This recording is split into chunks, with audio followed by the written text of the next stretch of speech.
Well, first of all,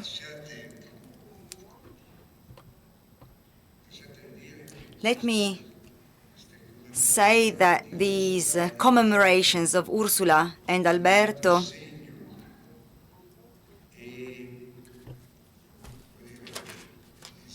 showed the deep meaning, the deep sense of friendship that has been characterizing for years our relationships.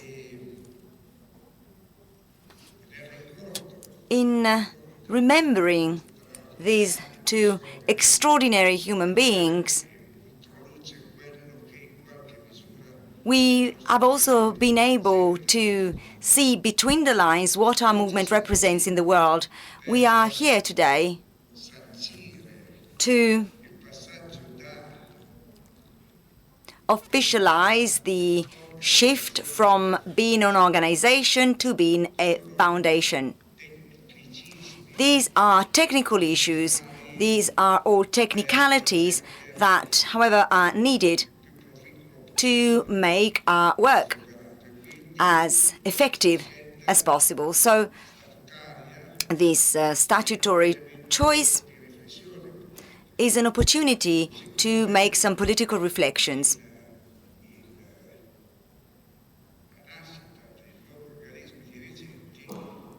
The same is true for the birth of the new governing bodies. It's something that a movement has to do. But let's use this opportunity to share some political thoughts. I think that at the time we are living now, we need to strengthen and consolidate the deepest sense of what we do.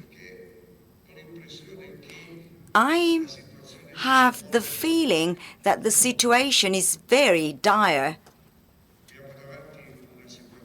We are faced with a situation in climate that is causing disasters, and we're only just at the beginning. We're only at the beginning of what might be considered as a time of irreversible deterioration. The world politics, despite yearly meetings and commitments, when political leaders meet and when they listen to the diagnosis presented by scientists warning them against the increase of the world temperatures with the related disasters that are already happening. Well, despite all these meetings, leaders make some shy and weak decisions, but then they never, ever stick up to them. And this is the reason why it is mandatory for civil society, for businesses, and movements and associations to implement virtuous behaviors which can contribute to changing the state of things that we are seeing. And if politicians are not able to be visionary and to keep in their own hands the destiny of the world, if the global politicians are not able to do this, then the whole of humankind must try and give a concrete answer to this deteriorating situation. Well, I think we have no time to waste. And let me immediately put another issue on the table.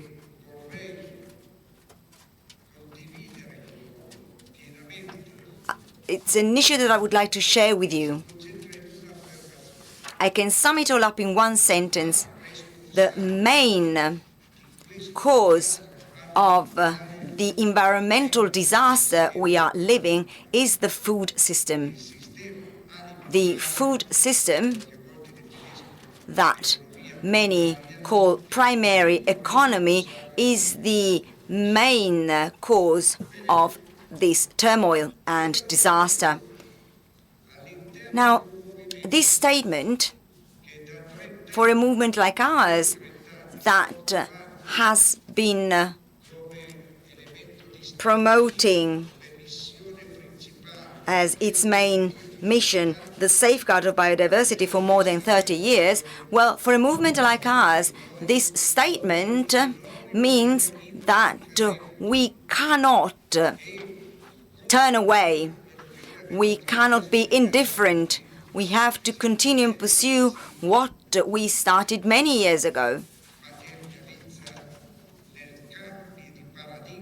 We need to work for a change of paradigm when it comes to the value of biodiversity, social justice, and when it comes to the environmental situation. So our choices from now on are extremely important. They will determine our role and image in the future as well. I think that it is our duty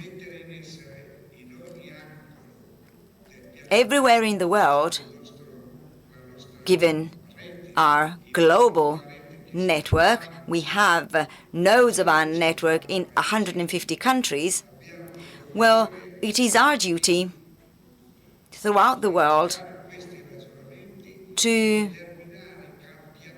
determine deep changes in the food system that exists. We started a new era altogether. It won't last a few years. It might last a few decades, maybe a few centuries. This historical time is called ecological transition, environmental transition.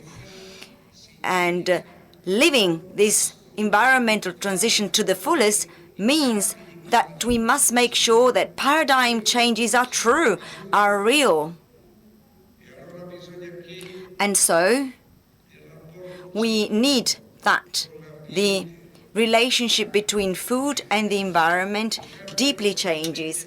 We need that the environmental impact, that the enormous use of plastic polluting the seas in the world changes.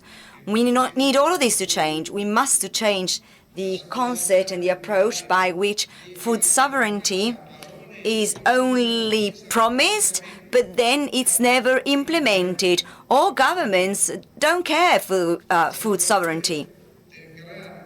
Think of the wheat situation in Ukraine.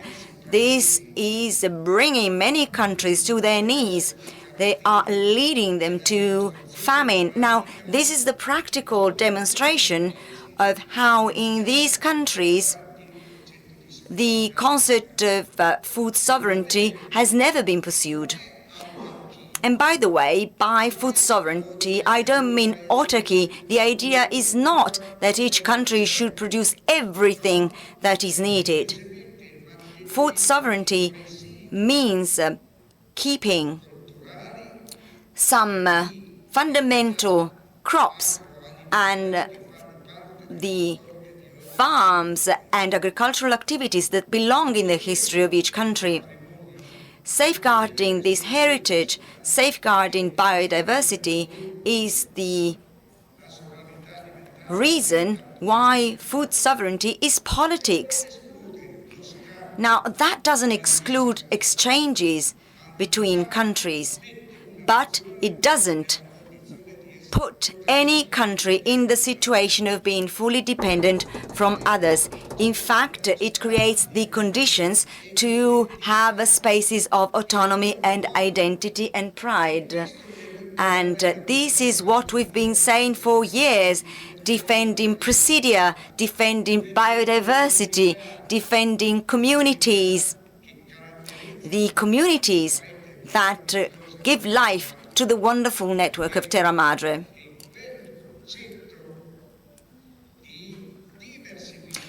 The concept, the idea of diversification fully expresses the meaning, the sense of food sovereignty. Now, this is something that we still need to feel very close at heart. This is the topic that should make our hearts beat. It should be our distinctive argument now that the entire agricultural and food sector is set aside and overshadowed by a gastrozophic trend, and at the same time food and agriculture is something that doesn't raise the interest of international politics. Well, in this context, it is our duty to emphasize and talk about these behaviors which would reduce food waste. Often we complain about food waste, but we don't always realize what it truly means. And by the way, data we have are of the size of a biblical disaster. 33% of food production in the world is not used. However, it is still produced, and so it's thrown away, it's wasted. I mean, this is huge. We're talking billions of tons of food, billions of tons of food that are wasted.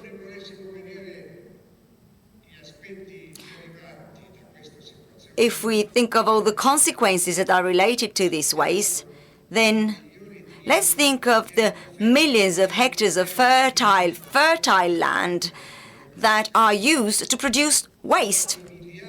Think of the billions of liters of water used to produce that food waste. I mean, can we continue and accept this as something normal, something that is almost irreversible, something that we have to coexist with and that we don't have to deal with?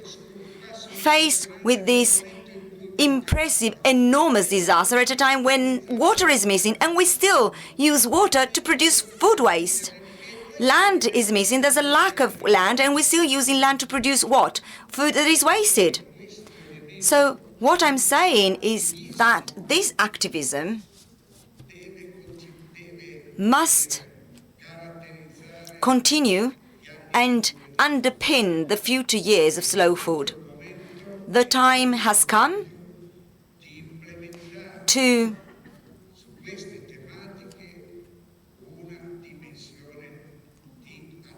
become activists, political activists, when it comes to these issues. This is what young people are calling for. They're expecting political activism from our part. They're asking us to take a stance. Young people are asking us, older people, to be aware of the announced disaster. And in order to stop this disaster, as Greta Thunberg says, we don't need just an empty blah, blah, blah. We need to take a political stance. I think that this is our new frontier.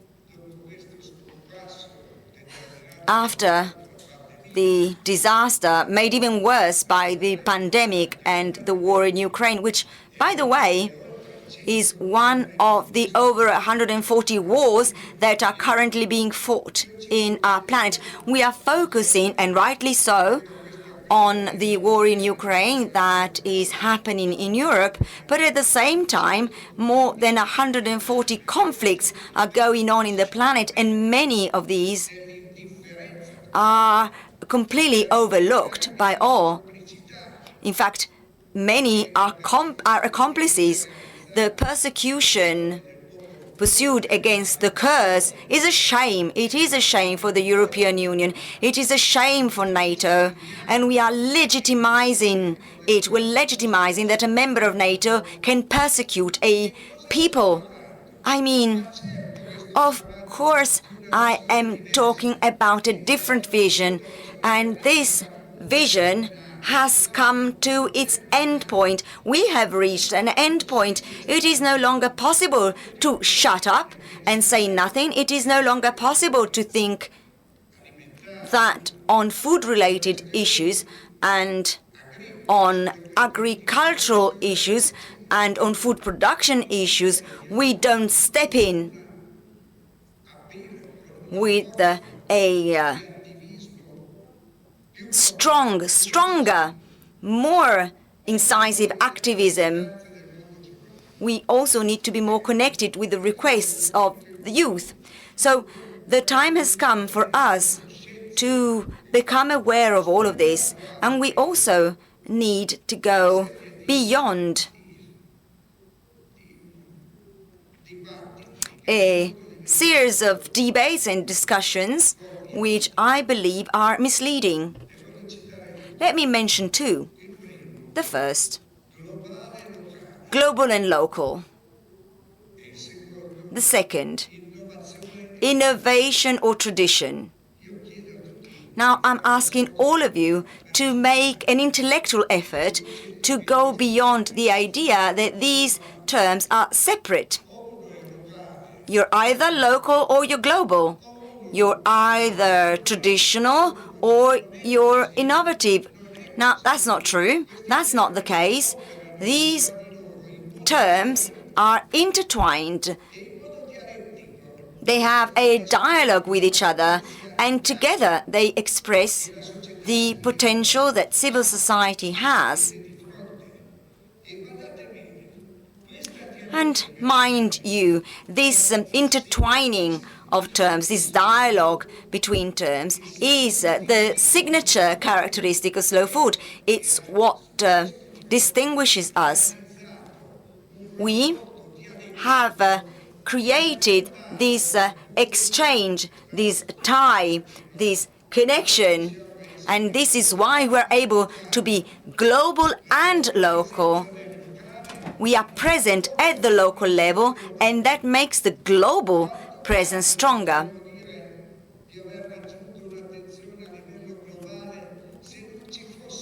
How can we say that we work on the global level without the work of thousands and thousands of local communities that all over the world refer and are part of Slow Food in Terra Madre?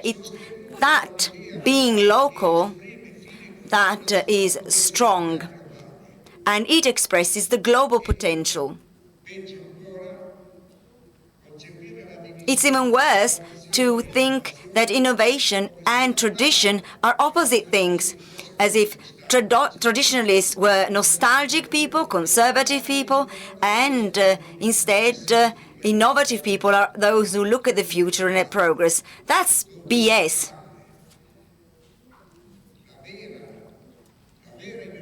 True innovation very often comes from revitalizing tradition. What have we done throughout our life? We've revitalized the enormous heritage that our territories have in the form of products, know-how, small communities, keeping traditional products alive. And once they've been revitalized, they've set an innovative process in motion. The same can be said for tradition. If tradition does not nurture a little bit of innovation, then that tradition is doomed to disappear. So that's the mutual relationship between innovation and tradition. And let me say it very clearly, this is the heritage of slow food. It is the distinctive characteristic of slow food. We've been able to be rooted at the local level to express a global vision. And at the same time, we are aware that safeguarding our traditional heritage can become the expression of great innovation. Well, it actually gives innovation that creativity that probably it lacks. And it is exactly what we have achieved in 40 years. And if I were asked to summarize this long development, I would reply exactly in this way. I could obviously mention the several things that we have organized and also our political impact, the institutions that we have set up like this university and the extraordinary networks like the Terra Madre one. But actually, these are the mainly organizational aspects, but the soul is actually the thought. And this, the thought of being able to overcome the antagonism between local and global, between innovation and tradition, and the capacity of creating a dynamics according to which our actions have become the fertilizer for spreading our movement everywhere in the world. So, what is my hope and wish for the future? Well, basically, I want to maintain and defend this cultural biodiversity because we do express such a cultural biodiversity. So when you introduce yourself before, and very proudly you said what part of the world you come from, apart from Amato, of course, apart from Andrea, that is momentarily and temporarily Japanese and is disturbing basically the whole Far East for that. But when you said where you come from, I could see that many of you not only represented a single nation, I'm talking about the Caribbean, but basically in that very moment when you introduce yourself, you fully expressed your cultural biodiversity. Well, why is that so important? And please allow me to stress and reiterate it one more time. And I would say this is the right moment to emphasize it again.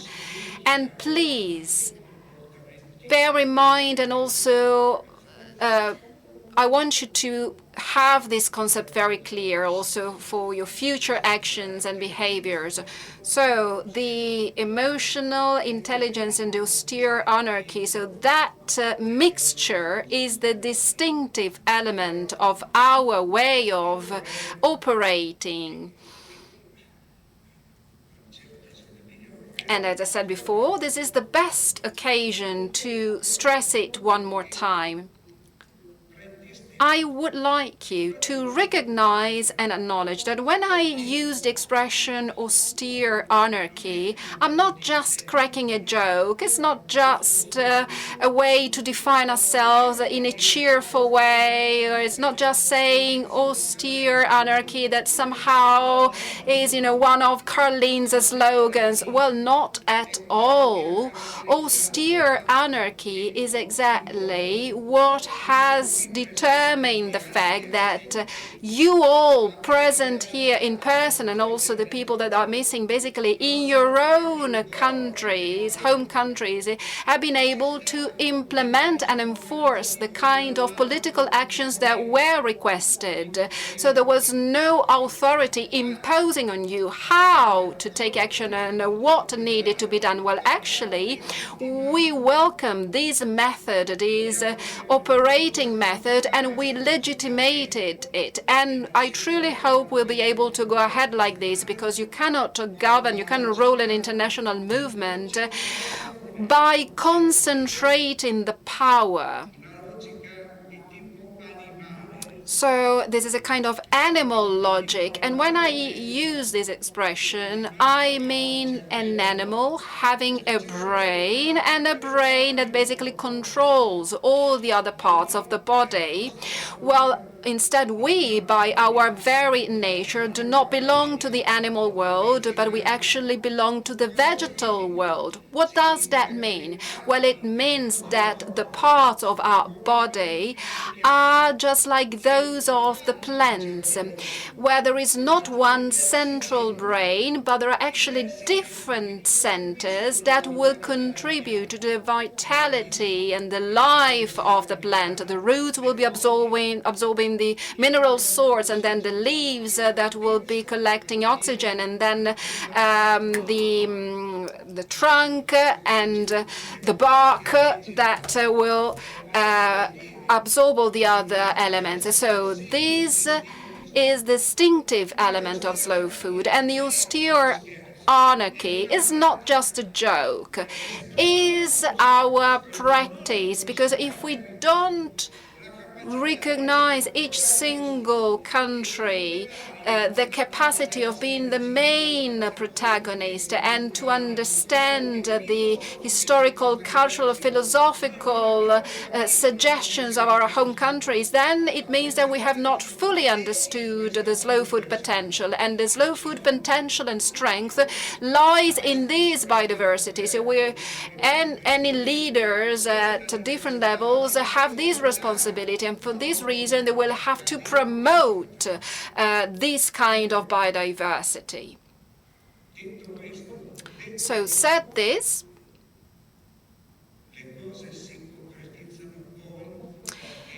things become tangible when there is a deal that is based on affection, on love and affection, as we could see before in commemorating these two great friends of ours. We have touched with our hands, and we were really moved because we all miss them. And this is something that should also be in another distinctive element of slow food. Not in a formal way, but in very tangible way, the importance of loving each other is basically the prerequisite, the necessary condition for being slow food. We can't be part of an association where there are different groups of power. But why power? To reach what? No, we should be instead an association sowing the seeds of love and making sure that that austere anarchy can really be put into practice. And I really wanted to stress and explain this concept once again, because I realized several times it seemed that it was just Caroline's idea, but not at all. This is the substance. This is our political foundation. So emotional intelligence and austere anarchy are the distinctive features of our political mentality and approach. So we shouldn't miss this North Star that sets our direction, because we have grown following this Northern Star, not other values or principles, but these values and principles. So I believe that embracing these challenges with this type of awareness, and also with the capacity to renovate and transform, is the great challenge that is ahead of all of us. Well, today we're also perceiving a very peculiar atmosphere that has also affected me, because I can feel that there is a kind of, attitude or behavior or feeling, somehow nostalgia for this transition, because probably we are obviously experiencing a transitional moment. But what is really behind all this? Well, probably I'm smelling something that is behind all this. But I would like to share with you how I'm living this particular moment that for me specifically will change my life. Because in a person's life that has dedicated over 40 years to this adventure, well, this is something that obviously is really food for thought for me. And I'm now living this particular moment with great satisfaction and curiosity at the same time. I don't know if I'm more satisfied or curious, to be honest, but I would say that both of these elements are very clear and strong at the moment. Well, for 20 years, I'm talking about the beginning of this century, when I had a very bad disease that really gave me lots of problems. And so since then, I've been regularly meeting people that keep on telling me, well, Carline, hold on, because without you, then it will be a disaster. And so, I mean, I keep on meeting people telling me this, and of course they tell me this because they love me and they want to be supportive. But at the same time, I get quite upset, to be honest. They really bother me from a certain point of view. Not only, not to speak when you are ill, and then the people tell me, oh, come on, Carline, get well soon, because otherwise without you will be lost. Oh, come on. Thank you very much for your support and comfort. But also when I feel very well and I'm perfectly healthy, telling a person to hold on, and that reminding this person that he's the person that guarantees continuity is not such a nice thing in the end. So that's why I'm now leaving this particular moment with satisfaction and curiosity. Well, satisfaction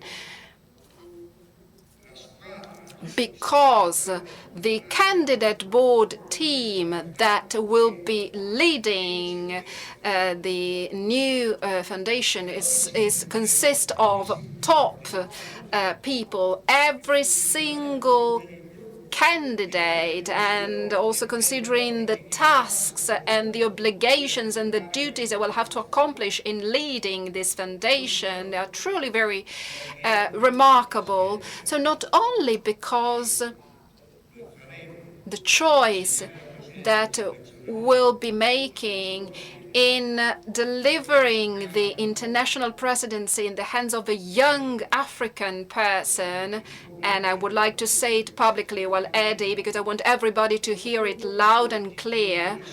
I'm asking you just one thing, one obligation. As soon as possible, please learn Italian. I want you to learn Italian as soon as possible. Because basically, Pope always speak Latin, and no popes ever been elected that didn't speak Latin. So as you are going to be the president of this movement, and so the driving force will always be based here in Bra. So this means that you need to speak Italian because you are a former student of Pollenzo. And basically, you never learned Italian, even here when you were attending the university. So it will be up to me to look after you in learning Italian. I will make sure you will. But the exceptional thing that we'll be doing by voting a person like him is that certainly is an extraordinary person that has been able to achieve in the continent that in the future will be considered the greatest continent for demographic expansion. Well, he's been able to put into practice one of our greatest ideas, that is those 10,000 African gardens that thanks to all the African communities we've been able to create. And Eddie was the main promoter promoter and certainly a driving force in all this. So the strong signal that we want to give, especially in this situation, is that until the very end, we are an international movement. We are not Western-centric or Italy-centric, but basically we have the capacity of having a strong, dynamic relationship with all our communities all over the world. And we have been able to overcome that Eurocentric kind of logic that basically makes almost all associations, that is at the basis of most all associations. So I would say that these new leaders, this new board, will certainly have all the capacities and skills in order to welcome and address these challenges, and also the capacity to maintain that austere anarchy that we are all wishing to maintain. Then lots of people also ask me, well, but from this point of view, what are the main features, the distinctive elements, not just of these 40 years, but basically the kind of meaning that we need to assimilate? Well, basically, if we carefully think about it, the huge amount of people, hundreds of thousands of people that everywhere in the world rely on us because we might have changed their jobs, or maybe we have been able to strengthen their sense of community and belonging, while in other cases we have been able to have an impact by changing their paradigm in terms of association, organizations, or in other cases we have been able to implement education also through this university or through our education programs and projects. And if we carefully look at all these people and you consider how many they are, it's really impressive. Well, yesterday I just went to downtown Bra, and I heard someone calling me, Carline, and basically all the people were just looking around to see who was calling me. And then I just looked up and I saw a balcony with 5-6 students from our university, and they were just screaming, Carline, we graduated, we are gastronomes. And in that very moment, I thought about how many people can, show their joy in getting in touch with slow food. Just think about it. Think about your home countries. So how many people, how many different communities and organizations have been able to transform the life of so many people. And this is exactly the precious and valuable heritage that we all have, and we need to preserve it, we need to safeguard it, and make sure that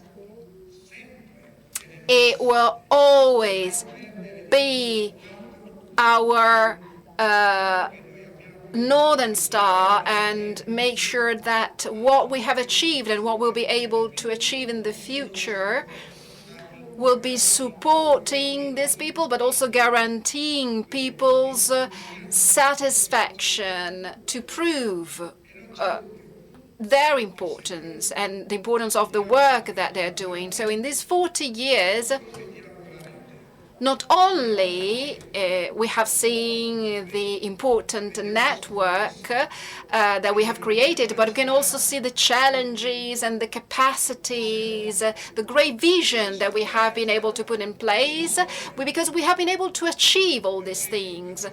Because basically, so far, this network here, in the network of, so the network of the former Pollenzo alumni, over 4,000 in 120 countries all around the world. Well, this network of alumni should be further strengthened. So I would like to invite all of you to just take a look at your home countries and see how many Pollenzo former students are there, and establish a very close relationship and connection with all of them, because it's true that they're former alumni. They have this kind of imprinting, but at the same time, they have gone back to their own countries, and so they can become activists for all of you.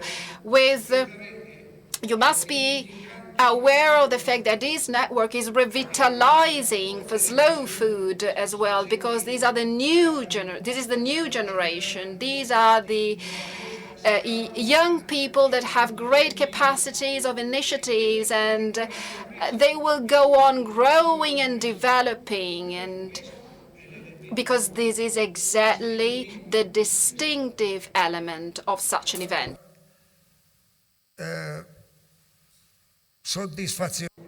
So, satisfaction for what you do, curiosity for what we are going to do.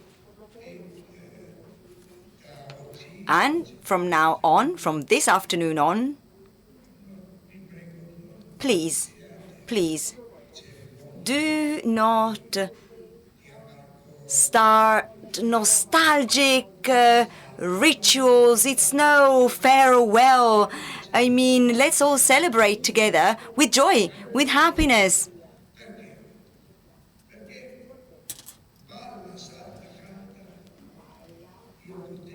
Dance, sing, or whatever happens, I will still be the founder.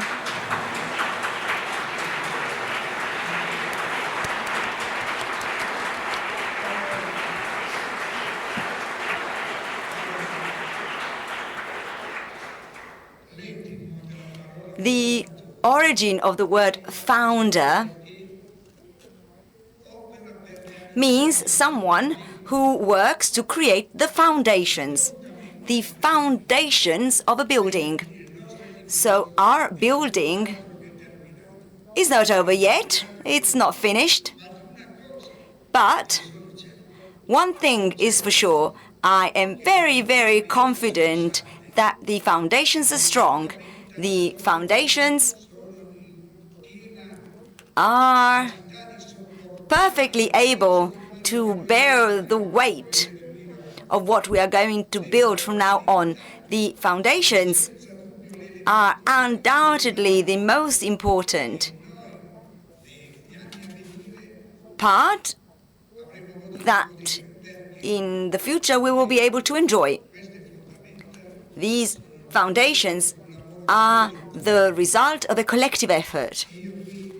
And it is my duty today to thank all those who, over the years, have worked for it. On the one hand, people who stood close to me could also bear me. They say that those who are of a Cancer star sign are a bit moody. I am moody. I mean, I don't always realize I am, but then people tell me I am a moody man. It is also my duty to thank all those who've contributed to this journey, both here in Bra and everywhere in the world. All of this wouldn't have happened without this mutual understanding, this camaraderie, which has made it all possible. This camaraderie has always been very playful as well. It's been fun. I've had a lot of fun, let me tell you this. I have somehow, on a human level as well, I have been able to enjoy this richness of personal ties that I can see in your face, in your eyes. And I can see it in the eyes and faces of those who are not here with us today in person, because that emotional intelligence is a reality. It exists. And it is what makes us able to face big challenges. So to the new board, I will say, do not be afraid of being visionaries. Look ahead and use this capacity to the fullest.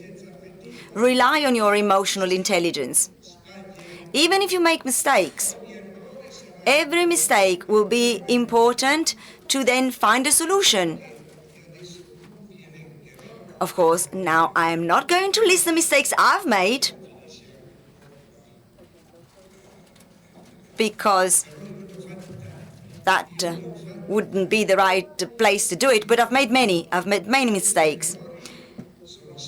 But these mistakes have all been useful to redefine our purpose and to strengthen our ideas.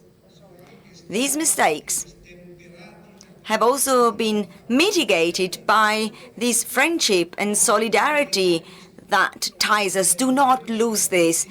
The emotional intelligence and the austere anarchy must be the foundations to build our work, our reality. These foundations embody our ability to be able to interpret this historical time. Thank you all from the bottom of my heart. If I have ever been bad to anyone, and if I've shown little respect, this is the time to say I'm sorry. So if that's ever happened, I apologize. You know, this comes very spontaneous to me, but I am doing it. And I hope that one thing is clear to all of you. I will still be within this process. I will be part of the process. But, mind you, I won't be like those fathers who go around and say, oh, my son is boss now, and that son isn't boss of anything at all. And I'm saying this because I have two former presidents of Slow Food Italy here. Slow Food Italy is our first organizational expression. We celebrated it yesterday during our visit. We went and visited the place where we founded Slow Food Italy. When 20 years ago, when I left the presidency of Slow Food Italy, we've had four presidents, if I'm not mistaken. We have two former presidents here. But I invite these two people to tell you that their governance was never, ever influenced by my behaviors. I've never interfered. So